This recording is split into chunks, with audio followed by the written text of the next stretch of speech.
Hello, আসসালামু আলাইকুম। আজকে আমি নিয়ে এসেছি আপনাদের জন্য কোনো প্রিজারভেটিভ এবং কোনো কালার ছাড়া ঘরোয়াভাবে কেক তৈরির রেসিপি। তো দেখতে পাচ্ছেন, প্রথমে আমরা দুইটা ডিম নিচ্ছি। ডিমের সাদা অংশটা আলাদা করে নিয়ে নিচ্ছি। এরপরে কুসুমটা ভালো করে ফেটে নিচ্ছি।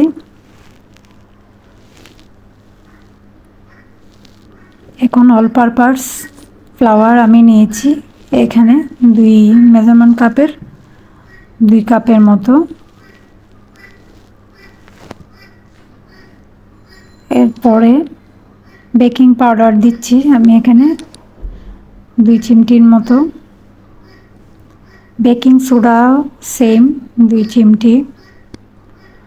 এখন এইটা উপরে আমি লেবুর রস দিয়েছি সামান্য, এটাকে অ্যাক্টিভ করার জন্য বেকিং পাউডার এবং বেকিং সোডাকে। এর মধ্যে আমি লিকুইড দুধ দিয়ে দিয়েছি 1/3 কাপ এবং সয়াবিন তেল দিয়ে দিয়েছি আমি 1/3 কাপ। আপনারা চাইলে এখানে বাটারও দিতে পারেন। সব উপকরণ দিয়ে আমি মিক্স করে নিচ্ছি।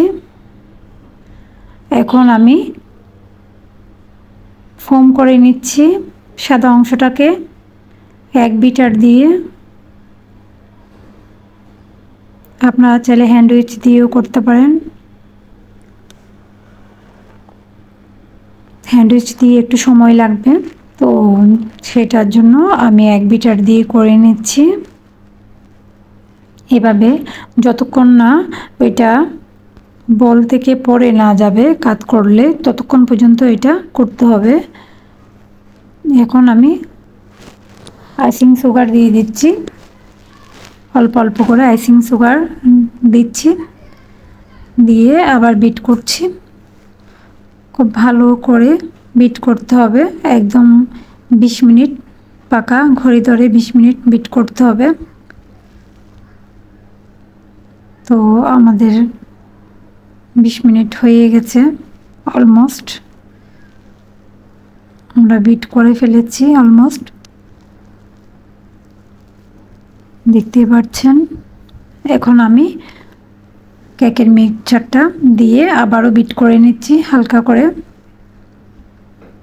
অল্প অল্প করে দিয়ে বিট করে নিতে হবে।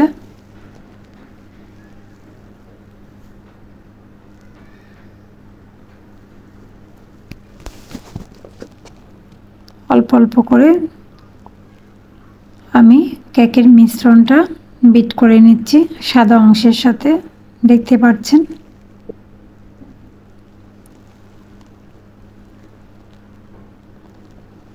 খুব সুন্দর স্মুথ একটা ব্যাটার তৈরি হয়ে গেল কেকের জন্য। এইটা ঠিক 10 মিনিট বিট করতে হবে। তো আমাদের বিট করা হয়ে গেছে। আমি একটা কেকের মোল্ডে এভাবে পেপার বিছিয়ে অয়েল ব্রাশ করে নিচ্ছি।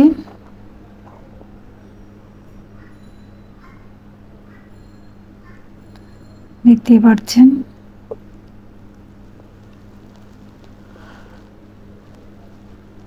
আমার অয়েল ব্রাশ করা হয়ে গেছে। এখন আমি কেকের ব্যাটারটা এখানে ঢেলে দিচ্ছি।